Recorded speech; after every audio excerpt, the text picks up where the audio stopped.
Hello दोस्तों, नमस्कार। मैं रत्नाकर सर आप सभी का टारगेट विद गुरुकुल चैनल में तहे दिल से स्वागत करता हूं। और आज फिर मैं आपके समक्ष उपस्थित हो चुका हूं और क्लास 11th की केमिस्ट्री का चैप्टर नंबर 3 है और चैप्टर 3 का ये बेटा पार्ट 2 है। इसके पहले हमने तत्वों का वर्गीकरण क्यों करें, इसकी करने पीछे क्या कारण है, ये हमने समझा दिया था आपको। फिर इसके पहले जो सिद्धांत हमने पढ़ा, बर्ज़ेलियस का सिद्धांत पढ़ा, बर्ज़ेलियस के बारे में मैंने आपको समझा दिया था। और इसके साथ-साथ अब हम लोग जो पढ़ेंगे, प्राउड का सिद्धांत पढ़ा दिया था। तो आज हम लोग पढ़ने वाले हैं डोबेराइन का त्रिक नियम। अब आइए डोबेराइन के त्रिक नियम को समझते हैं बच्चे, ठीक है? चलिए, तो सभी बच्चे हेडिंग लगाएंगे, डोबेराइन का त्रिक नियम। क्या लगाएंगे?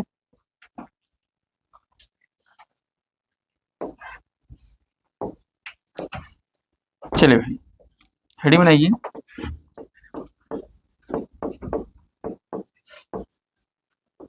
डोबेराइन का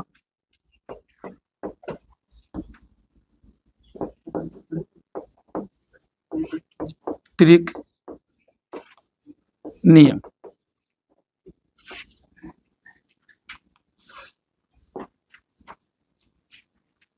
डोबेराइन का त्रिक नियम, अगर जो बच्चा नहीं पढ़ा होगा तो इसकी क्लासेस ऑलरेडी यूट्यूब पे पड़ी हुई है, तो आप वहां से जाके देख सकते हैं, ठीक है ना? चलिए, तब डोबेराइन का त्रिक नियम जो है बच्चे, ये त्रिक नियम क्या है? तत्वों को वर्गीकरण करने के पीछे प्रयास इनका क्या बेटा? तो ध्यान देना बच्चे, अगर इनके डोबेराइन के त्रिक नियम की बात करेंगे तो इसमें सबसे बड़ी बात है, इन्होंने क्या किया था ना, 3-3 तत्वों का समूह बनाया था। कितने तत्वों का? 3-3 तत्वों का समूह बनाया था। इसीलिए इनके नाम के आगे क्या पड़ गया था? त्रिक नियम। क्योंकि इन्होंने कितने तत्वों का समूह बनाया था? 3-3 तत्वों का समूह बनाया था। और जो 3-3 तत्वों का समूह बनाया था, तो उसी आधार पर इसका नाम पड़ गया था क्या? डोबेराइन का। डोबेराइन नामक वैज्ञानिक ने किया था, इसलिए इसका त्रिक पड़ गया था। और इन्होंने तत्वों को क्या किया था? उनके परमाणु द्रव्यमान के बढ़ते हुए क्रम में व्यवस्थित किया।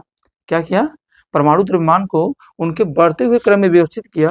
तो कहा कि जब इन तत्वों को ना परमाणु द्रव्यमान के बढ़ते हुए क्रम में व्यवस्थित करोगे, तो जो पहला तत्व होगा और जो तीसरा तत्व होगा, उन दोनों तत्वों के परमाणु द्रव्यमान का जो औसत आएगा, वो लगभग जो बीच वाला होगा अर्थात दूसरा होगा, उसके क्या होगा? बराबर होगा। अब अगर ऐसा होगा तो ये इनके गुणधर्म क्या होंगे? एक जैसे होंगे। इनकी जो क्वालिटी होगी वो क्या होगी? एक जैसी होगी। ये समझिएगा, इन्होंने क्या समझा बच्चे? तो डोबेराइन के त्रिक के नियम को भी आपको डेफिनेशन इसका लिखवा दूंगा। पहले ये समझिए कि डोबेराइन के त्रिक नियम ने कहा क्या? कहा क्या बच्चे? अगर मान लीजिए जैसे इन्होंने क्या किया बच्चे? तत्व ले लिया। तो एक एग्जाम्पल लेते बच्चे, जैसे इन्होंने कहा कि कोई भी तत्व होता है, इन्होंने सबसे पहले तत्वों को क्या किया बच्चे? तो पहले मैं इधर आपको लिखवाता हुआ चलूंगा साथ में, चलो।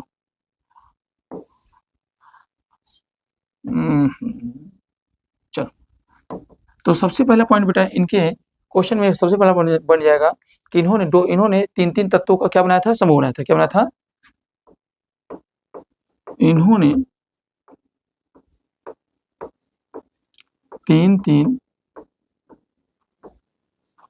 3-3 तत्वों का समूह बनाया था। इन्होंने क्या किया था बेटा? 3-3 तत्वों का समूह बनाया था। साथ साथ नोट करते रहेंगे, ठीक है ना? इन्होंने 3-3 तत्वों का समूह बनाया था, इसलिए इन्हें त्रिक नियम कहते हैं। क्या कहते हैं बच्चे? इन्होंने 3-3 तत्वों का समूह बनाया था, इसलिए इन्हें हम लोग किस नाम से जानते हैं? त्रिक नियम के नाम से जानते हैं, ठीक है बच्चे? दूसरा पॉइंट यहाँ से बनेगा बच्चे, तो दूसरा पॉइंट क्या बनेगा? इन्होंने तत्वों को किस आधार पर लगाया था? परमाणु क्रमांक के बढ़ते आधार पे या परमाणु द्रव्यमान के? तो इन्होंने, ध्यान रखें बच्चे, इन्होंने तत्वों को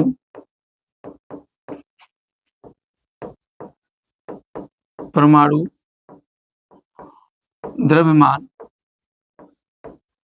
के बढ़ते क्रम में व्यवस्थित किया किया और कहा पहला तत्व एवं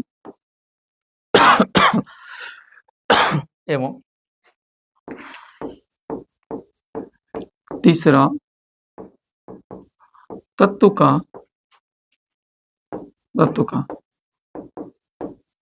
परमाणु द्रव्यमान का औसत लगभग बीच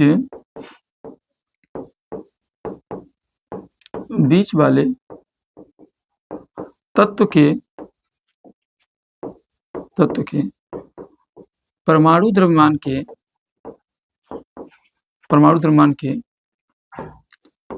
लगभग समान होगा। कैसा होगा बेटा?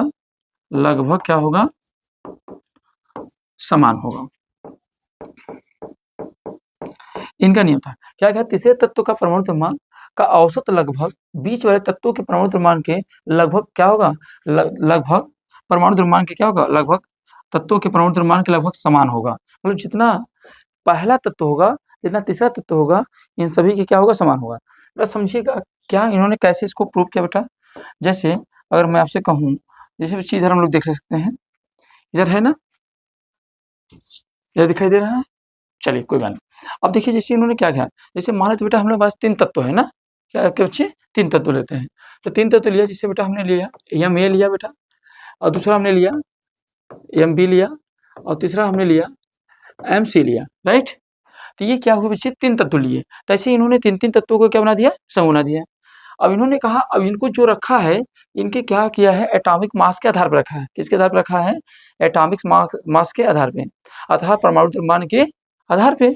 तो जब रखा तो इससे सबसे ज्यादा परमाणु द्रव्यमान किसका है? M का, MC का। फिर उससे कम किसका है? MB का। और फिर उससे भी कम किसका है? MA का। तो इन्होंने कहा ये जो पहला तत्व है ना बच्चे, ये इन्होंने क्या कहा कि जो ये पहला तत्व है, ये पहला तत्व और ये तीसरा तत्व, इन दोनों को जोड़कर औसत निकाल लीजिए। औसत मतलब समझते हैं ना, कुल पदों का योग बटे कुल पदों की संख्या। कुल पदों की योग बटे कुल पदों की संख्या, तो वही हमारा क्या कहलाता है बच्चे? औसत कहलाता है। जैसे मान लीजिए तो हमारा पहला तत्व कौन है? MA है, और दूसरा तत्व कौन है? MC है। क्या है बच्चे? MC है। तो क्या करिए, इनको आप भैया जोड़ दीजिए, और जोड़ेंगे तो 2 पद है, तो 2 से क्या लगा दीजिए? भाग लगा दीजिए। समझ रहे हैं? तो इसकी जो भी वैल्यू आएगी, ये लगभग बेटा आप कह सकते हो कि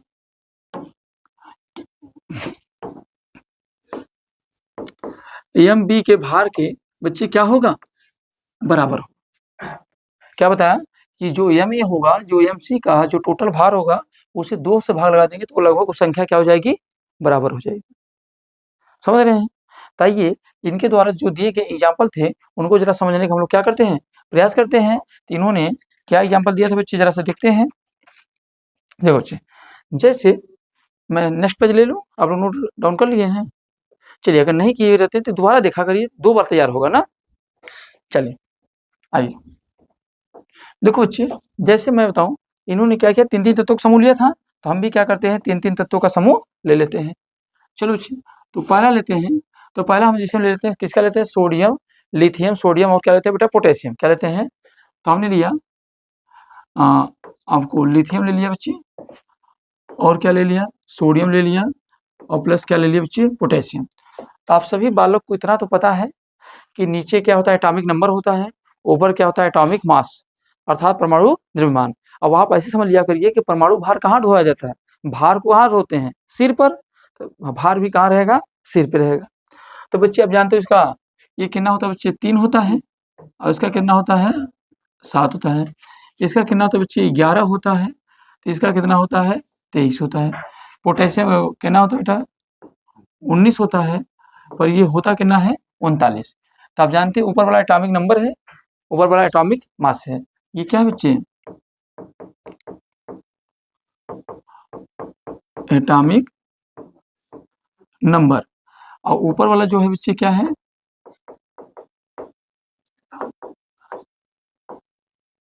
एटॉमिक मास। ये बच्चे क्या है हमारे पास, एटॉमिक मास है। तब ध्यान से बच्चे, तीनों ने किसको लिया था, एटॉमिक मास के आधार पर लगाया था। तो हम क्या करते हैं, सोडियम का कितना है 7 और प्लस उसके बाद पोटेशियम का कितना बच्चे 19, क्योंकि ये तीसरा नंबर वाला तत्व है, पहला वाला है। और 2 लोग हैं तो क्या करेंगे, तो क्या करेंगे, भाग लगा देंगे। अब भाग लगाएंगे तो इन वैल्यू को जब जोड़ेंगे प्यारे, तो देखो 7 + 39, तो इनको जोड़िएगे, तो जोड़ेंगे तो कितना हो जाएगा 46, और 46 में अगर 2 से भाग लगा देंगे बेटा तो कितना आ जाएगा 23। तो ये देखिए एग्जैक्ट कितना आ गया, लगभग 23 आ गया। तो इस वैल्यू औसत आई, वो लगभग बीच वाले से क्या थे बच्चे, बराबर निकला नहीं निकला।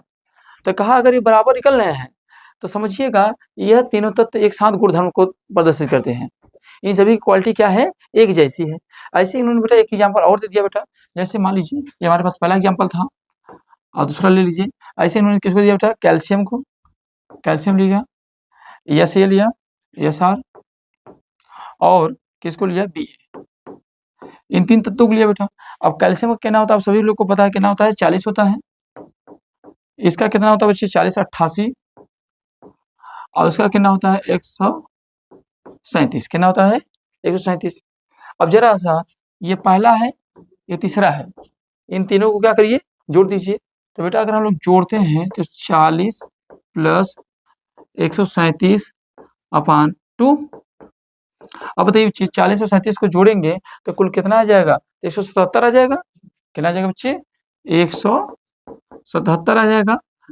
और 177 आगे इसे 2 से भाग लगाएंगे बेटा, तो 2 अट्ठे कितना होगा 16, 2 अट्ठे 16 दशमलव कितना आ जाएगा 5। तो क्या हुआ, लगभग बराबर है कि नहीं है, लगभग बराबर है कि नहीं, तो लगभग बराबर है ना। इसीलिए बेटा इन्होंने क्या किया, अब इसका गुणधर्म क्या है, एक जैसा है। ऐसे उन्होंने बेटा एक एग्जाम्पल और लिया था, किसका लिया था, तीसरा एग्जाम्पल क्लोरीन था, और क्या था,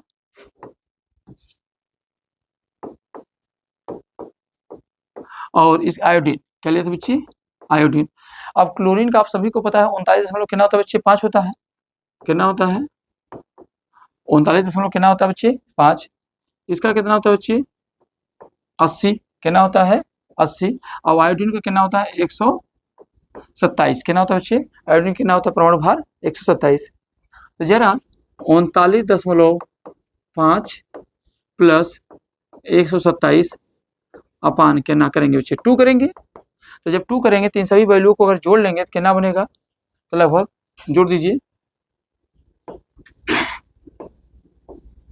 162 दशमलव कितना बनेगा 5 बनेगा क्या सर, हाँ जोड़ेंगे तो इनका कहना आएगा 162.5। अब इसको जब बच्चे भाग देंगे तो 2 अट्ठे कितना होगा 16, 2 1 का 2, और फिर यहाँ 5 है। अब बेटा जब 5 है तो इसका भाग 2 दूनी 4,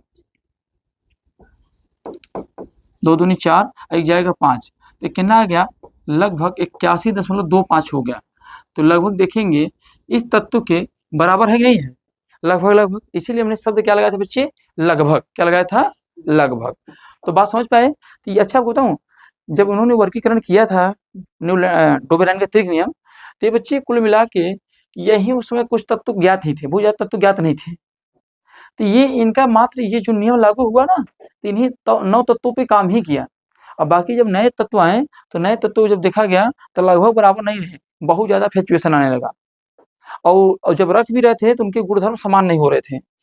इसलिए जो डोबेरान का त्रिक नियम था बेटा, वो क्या हो गया, वो विफल हो गया। क्या हो गया बच्चे, विफल हो गया। यह नियम केवल 9 कह सकते हो 3 त्रिक पे, 3 त्रिक यानी मतलब कितने हो गए 9 लिख सकते हैं यहाँ पे। यह नियम केवल 3 त्रिक अर्थात 9 तत्वों पर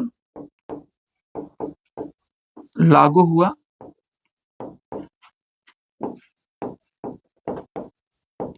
इसलिए यह विचार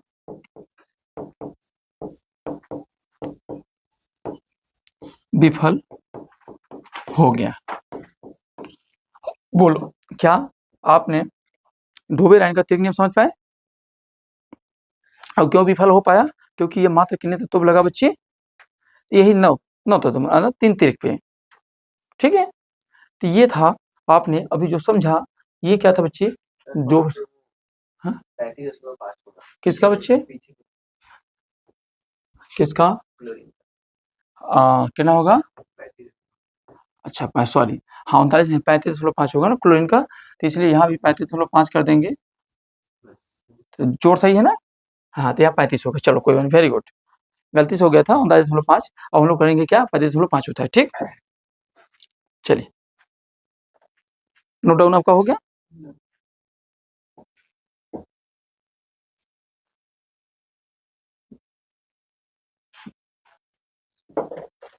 चलिए पहले नेक्स्ट चले। चलो अब आप लोग बच्चे हेडिंग बनाएंगे डी चैन कोर टॉयज।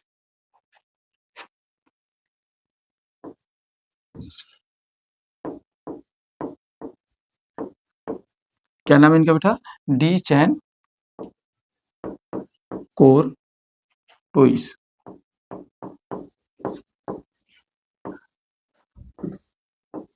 का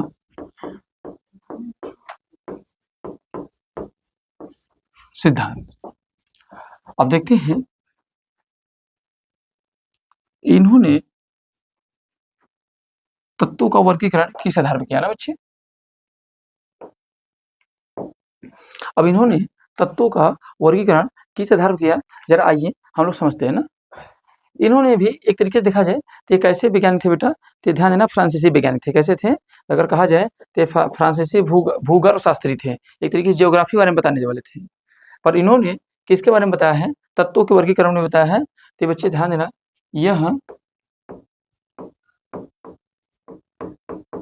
यह फ्रांसीसी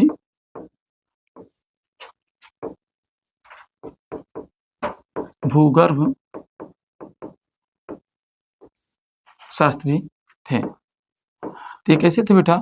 ये फ्रांसीसी भूगर्भ शास्त्री थे और इन्होंने तत्वों को भी क्या किया? परमाणु द्रव्यमान के बढ़ते क्रम पे इन्होंने भी व्यवस्थित किया। क्या बेटा? इन्होंने भी तत्वों को कैसे व्यवस्थित किया? परमाणु द्रव्यमान के बढ़ते क्रम में ही। तो ध्यान देना, सबसे बड़ी पॉइंट है, इन्होंने भी अगर आपसे पूछा जाए तत्वों को परमाणु द्रव्यमान के परमाणु भार के क्रम में ही क्या किया? व्यवस्थित किया। तत्वों को परमाणु द्रव्यमान के बढ़ते क्रम में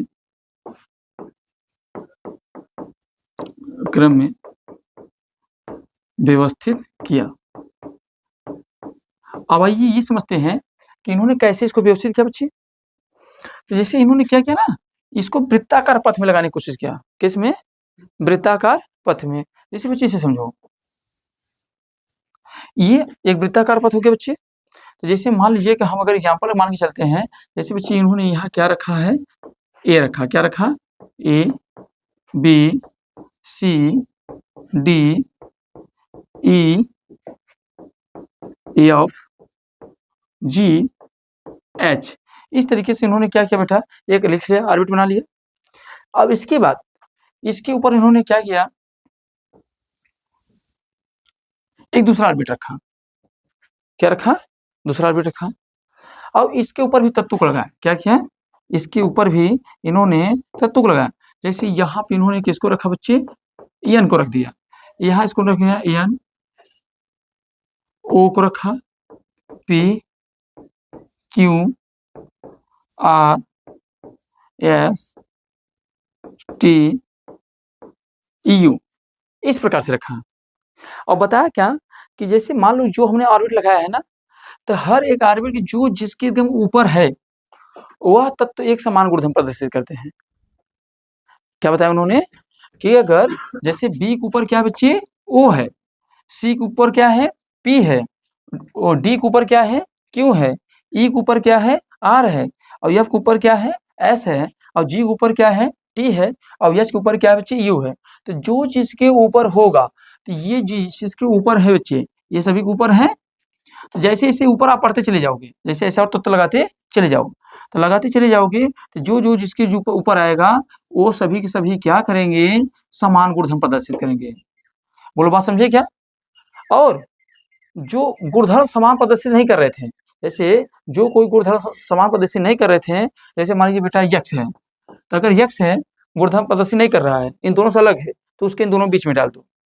ऐसे ही यहाँ पर अगर मान लो वाई गुणधर्म प्रदर्शित नहीं करता है, तो उसे कहाँ डाल दो, इन दोनों के बीच में डाल दो। समझ रहे हैं? तो उन्होंने एक प्रकार से वृत्ताकार पथ में तत्वों को वर्गीकरण करने का प्रयास किया। तो कहा सभी तत्वों का वर्गीकरण इस आधार पर नहीं कर, और देखा जाए इन तत्वों का वर्गीकरण किया गया तो कहते हैं समान गुणधर्म वाले तत्वों को एक दूसरे के ऊपर है, तो एक उनके गुणधर्म जो होंगे क्या करेंगे, पुनरावृत्ति करेंगे, बार बार ये क्या करेंगे, एक दूसरे के साथ क्या करेंगे, ताल्लुकात रखेंगे। और जो ताल्लुकात नहीं रखेंगे तो जो बीच में खाली है, तो ऐसे इनको बीच बीच में जो यहाँ खाली है उनको वहां रख दीजिए, जो गुणधर्म को प्रदर्शित करेंगे। पर इन्होंने जो आधार बताया, जो तरीका बताया, इससे हम आपको बताएं कि बहुत ज़्यादा तत्वों को नहीं लगा पाए, आगे चल के नियम भी क्या हो गया बच्चे, विफल हो गया। समझ रहे हैं? यह प्रयास किसने किया था बेटा? यह प्रयास किया था डी चैन कोर्टोइस का सिद्धांत था, जिन्होंने इस सिद्धांत को बताया था। तो आप कह सकते हैं जो गुण नहीं मिलता है उन्हें कहाँ रखा गया बेटा, बीचों बीच रखा गया, मतलब कि इन सबसे भी अलग रखा गया। अब ऐसे समझ सकते हैं ना, यहाँ मैं आपको दिखा दे रहा हूँ, यही चीज का परिभाषा भी लिखवा दे रहा हूँ बेटा ना, किस आधार पर किया था। चलो देखो, इसको कैसे लिख सकते हैं बेटा, जो गुणधर्म जिनका गुणधर्म नहीं मिलता वो कहाँ मध्य में है, जिनका गुणधर्म नहीं मिलता है, जिनका गुणधर्म नहीं मिलता है उनको कहाँ रखा गया, इन दोनों के मध्य में रखा गया।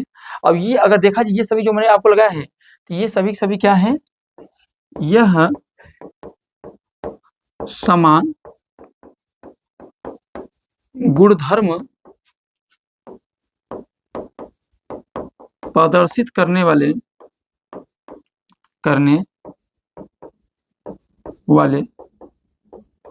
तत्व हैं। ये क्या है बेटा, तो ये समान गुणधर्म प्रदर्शित करने वाले क्या है, तत्व है ना। तो अगर आपसे क्वेश्चन पूछ लिया है तो समान गुणधर्म प्रदर्शित करने वाले तत्व कौन है, तो कौन है, सी के ऊपर जो पी है बेटा, ये ऐसे ही जितने मैंने ये लगाए हैं ये सभी समान गुणधर्म प्रदर्शित करने वाले हैं। पर आप कह सकते हो ये सभी तत्वों का वर्गीकरण इस आधार पे नहीं हो पाया, इसलिए नियम भी क्या हो गया बेटा, विफल हो गया ना। तो क्या लिख सकते हैं, और इन्होंने तत्वों को बेटा यहाँ पे मैं लिख दे रहा हूं, इन्होंने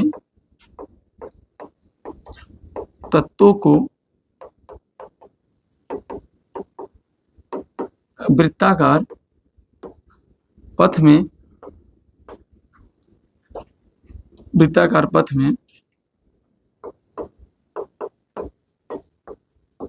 परमाणु द्रव्यमान के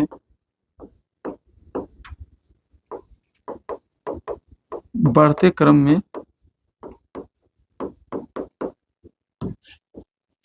में लगाया था, परंतु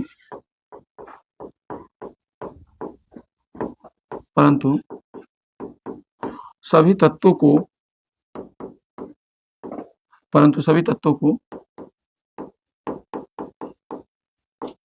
व्यवस्थित, सभी तत्वों को क्या किया था बच्चे, व्यवस्थित नहीं कर पाए थे, इसलिए क्या हो गया, विफल हो गया ना बच्चे। इसलिए क्या हो गया था, ये विफल हो गया था। तो यहाँ तक की बातें अगर समझ में आ गई बताओ बच्चे, फिर आगे बढ़ जाए हम लोग।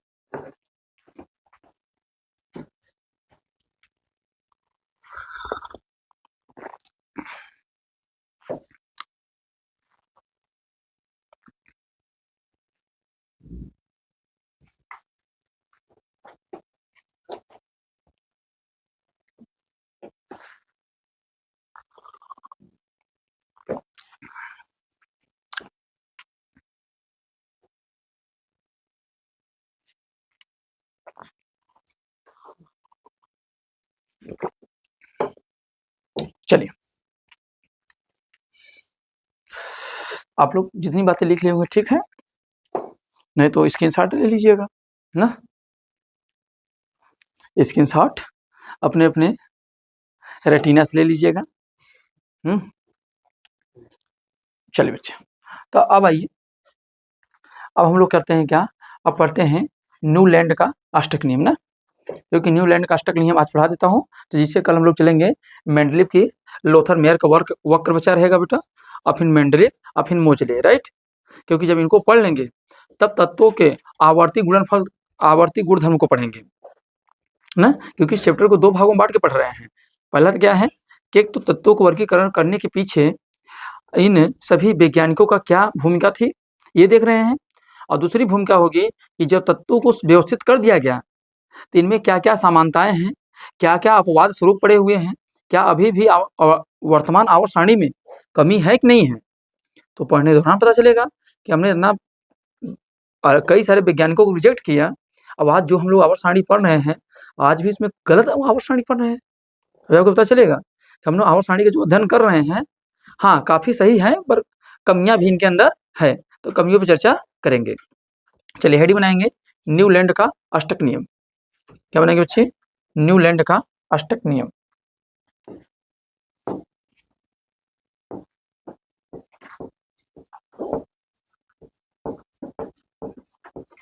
न्यूलैंड का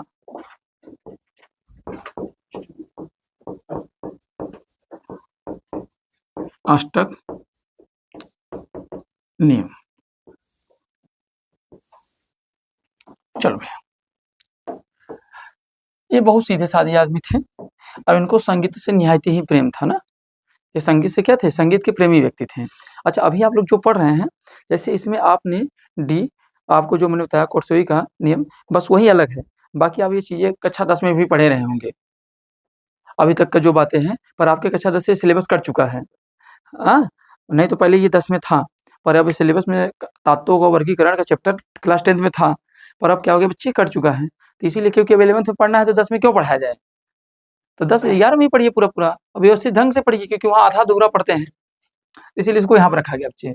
तो देखिए न्यूलैंड का अष्टक नियम का कहना था, बहुत बढ़िया था बेटा, कहा यदि तत्वों को उनके परमाणु द्रव्यमान को बढ़ते हुए क्रम में व्यवस्थित किया जाए, क्या कहा जाए बेटा, साथ में लिखते रहेंगे, यदि तत्वों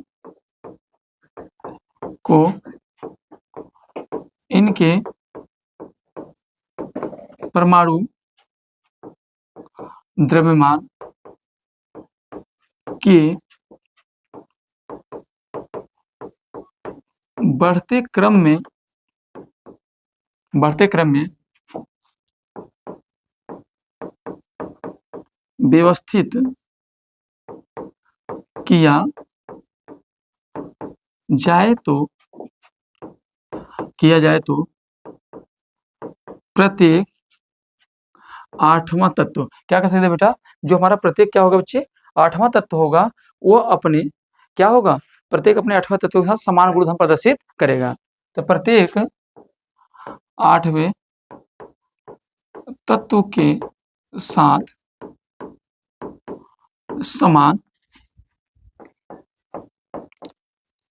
समान गुणधर्म को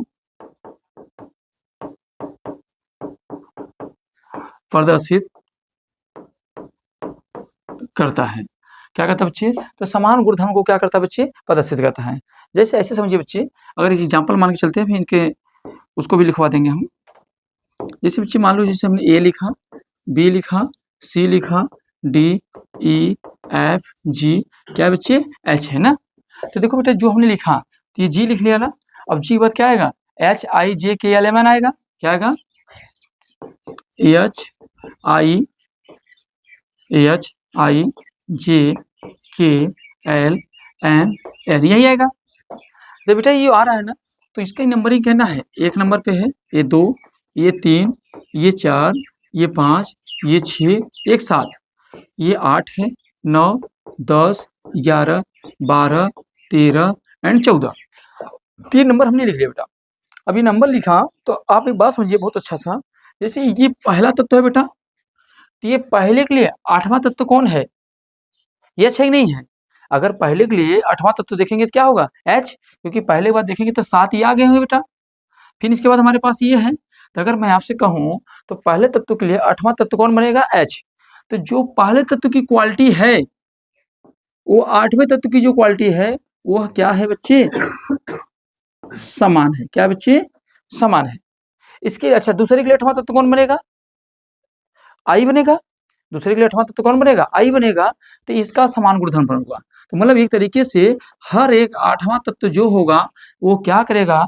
समान गुणधर्म को प्रदर्शित करेगा। समझ रहे हैं? जैसे ए के लिए 8वां तत्व क्या बनेगा? H बनेगा। बी के लिए 8वां तत्व क्या बनेगा? I बनेगा। सी के लिए 8वां तत्व क्या बनेगा? J बनेगा। और डी के लिए 8वां तत्व क्या बनेगा? K बनेगा। इसी तरीके से E के लिए 8वां तत्व कौन बनेगा? L बनेगा। इसी तरीके से F के लिए 8वां तत्व क्या बनेगा? M बनेगा। और G के लिए 8वां तत्व क्या बनेगा बच्चे? N। और अगर इसे इसके नीचे लगाए जाएंगे तो H का 8वां तत्व जो होगा, I का 8वां तत्व जो होगा, J का 8वां तत्व जो होगा, वह क्या करेंगे? समान गुणधर्म को क्या करेंगे बच्चे? प्रदर्शित करेंगे। समझ रहे हैं? तो इसीलिए बेटा इन्होंने ये सिद्धांत दिया कि हर एक 8वां गुण तत्व क्या होगा? समान होगा। इसीलिए इसके इनके सिद्धांत की जो तुलना की जाती है किससे की जाती है बेटा? तो ध्यान देना, संगीत के 7 सुर से तुलना की जाती है। ध्यान देना, यहाँ से भी क्वेश्चन बन जाता है, पूछ लिया जाता है कभी-कभी PYQ में कि आप बताइए किस आवर्त सारणी के तत्वों के वर्गीकरण में किसके सिद्धांत को संगीत के 7 सुरों से तुलना की जाती है? तो कौन है? यही ना, लिख सकते हैं इनके सिद्धांत को संगीत के 7 सुरों से तुलना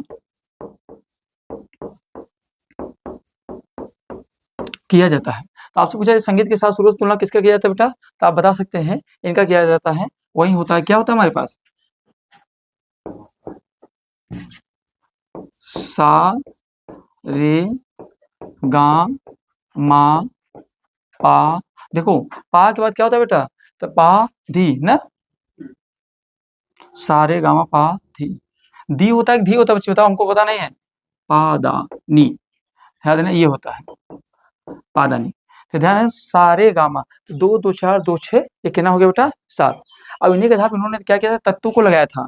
अब वो तत्व कौन कौन से थे जरा से देख लेते हैं, उन तत्वों का नाम लिख लेते हैं बेटा, हमको याद नहीं पर नकल मार के लिख लेंगे ना। तो कौन कौन से तत्व थे बच्चे? देखिए बच्चे, एक इन्होंने किसको लिया था? लिथियम था, बी था बकोनफ, क्या याद कर लेंगे? बकोनफ। बकोनफ से याद हो जाएगा lithium, beryllium, boron, carbon, nitrogen, oxygen और फ्लोरीन। तो इसको याद कर लेंगे बकोनफ। इसके बाद बच्चे, इसके बाद कौन सा लिया था? सोडियम था, मैग्नीशियम था, एल्युमिनियम था, सिलिका, फास्फोरस, सल्फर और क्लोरीन। अच्छा आप देखिए, ये जो तत्वों को उन्होंने वर्गीकरण किया, अब ध्यान देखिए थोड़ा सा इधर। अब इन्होंने जो तत्वों को वर्गीकरण किया तो देखिए लिथियम एंड सोडियम, दो के देखिए, लिथियम भी क्या होता है? धातु होता है। सोडियम भी क्या बेटा है? धातु है। अच्छा सबसे बड़ी खूबसूरती की बात है, अगर अभी आगे चल के पढ़ाऊंगा, जब आप पढ़ेंगे S1 ब्लॉक, क्या पढ़ाएंगे बच्चे आप लोग को? S1 block. तो S1 ब्लॉक में जब पढ़ेंगे, S1 में पढ़ेंगे तो कुल कितने होते हैं? 7 होते हैं बच्चे। 1 2 3 4 5 6, एक और बना लेते हैं, कितना हो गया? 7। और फिर इधर होते हैं बेटा 6, यही मिलकर क्या बनते हैं? Yes block. अभी आपको याद करा दूंगा सभी तत्वों को कैसे याद करेंगे। यस ब्लॉक है। अब यस ब्लॉक में ये ग्रुप नंबर कौन सा बेटा है? तो ग्रुप नंबर 1 है। अब ये ग्रुप नंबर कौन है बेटा? 2 है। तो जिससे आप इनको जब देखिएगा तो आप पढ़ेंगे तो हेलिना, हेलिना, कलर चेंज कर दे। अपने पास जब व्यवस्था है तो टेक्नोलॉजी का प्रयोग भरपूर किया जाए, है ना। तो क्या होगा? हेलिना के रबड़ी से फ्रूट निकला। हेलिना के रबड़ी से फ्रूट निकला। तो हेलिना के रबड़ी से फ्रूट निकला बेटा, तो देखो लिथियम भी किसमें है और सोडियम भी किसमें बेटा? ध्यान दो, लिथियम और सोडियम दोनों ही किसमें है बच्चे? एस ब्लॉक में है। किसमें बच्चे? एस ब्लॉक में है। और एस ब्लॉक के भी किसके ग्रुप में है? ग्रुप नंबर किसमें है बच्चे? 1 में है। तो बताइए, तो ये सभी के सभी क्या है? एस ब्लॉक के तत्व हैं और सभी के सभी क्या है? धातु है। बोलो हाँ कि ना। इसी तरीके से बेटा अगर हम लोग देखेंगे, इधर देखेंगे तो क्या होगा? बी और प्लस क्या है? Mg। तो देखो बेटा, अब ये जो है ग्रुप 2 है, तो बेटा मांगे काला शर्ट बाप राजी। क्या कर सकते हैं, बेटा मांगे काला शर्ट बाप राजी। अच्छा, अब इसका दूसरा तरीका है, बेटा मांगे कार स्कूटर बाप रोए। जब कार स्कूटर मांग लिया तो बाप क्या करने लगा, रोने लगा। जब काला शर्ट मांगा, चलो ठीक है काला शर्ट ही तो मांग रहा है, दे दो भाई, तो दे दिया गया। तो देखो बच्चे, तो बी के बाद क्या आता है, बी देखो भी किस ग्रुप में है, 2 ग्रुप में है, और प्लस मैग्नीशियम भी किस ग्रुप में है, दूसरे ग्रुप में है। तो इनकी गुणधर्म क्या है, समान है नहीं समान है। तो उन्होंने इस आधार पर क्या किया, व्यवस्थित किया। तो देखो बेटा, इसी तरीके से ये सभी क्या है बेटा, एक दूसरे से क्या कर रहे हैं, समानता दर्शा रहे हैं, क्योंकि ये सभी सभी एक दूसरे क्या है, 8वें तत्व में आ रहे हैं। अच्छा बताइए, ये सभी सभी अधातु है नहीं है, ये भी क्या बच्चे, अधातु है। तो इन्होंने कहा कि जब इनको संगीत के सुरों में लगाएंगे तो हर एक 8वां तत्व क्या करेगा, गुणधर्म को क्या करेगा, समान गुणधर्म प्रदर्शित करेगा। पर ये इनका भी नियम आप जानते हैं कि सभी तत्वों पर क्या हुआ बेटा, लागू नहीं हुआ। और उस समय जितने भी तत्व थे उन पे तो इनका काम किया गया, पर ध्यान देना उस समय अक्रिय गैसों की खोज हुई नहीं थी। और जैसे ही अक्रिय गैस आए लास्ट में हीन आर का 0 पे रन आउट। अगर आपसे अक्रिय गैस कहा जाए बेटा, तो अक्रिय गैस में इधर लिख दे रहा हूं नोबल गैस। अभी सब इन सब के बारे में पढ़ेंगे बेटा, नोबल गैस के बारे में। तो नोबल गैस क्या कौन कौन से हैं, हीना आर्कर 0 पे रन आउट, हीना आर्कर 0 पे क्या है बच्चे, रन आउट। अब ये सभी सभी जो तत्व हैं ये कैसे हैं बच्चे, ये सभी सभी तत्व जो हैं क्या है, अक्रिय गैस है। और जैसे ही अक्रिय गैसों की खोज हुई तो इनका नियम उस पर लागू नहीं हुआ, इनका नियम उस पर क्या हुआ, संगीत के साथ सुरों पे लागू ही नहीं हुआ। इस कारण इनका नियम क्या हो गया बेटा, विफल हो गया। तो कह सकते हो इनके अपवाद के तौर पे सभी तत्वों का वर्गीकरण नहीं हो पाया ना। क्या लिख सकते बच्चे, सभी तत्वों का वर्गीकरण नहीं हो पाया, नहीं हो पाया। और उस समय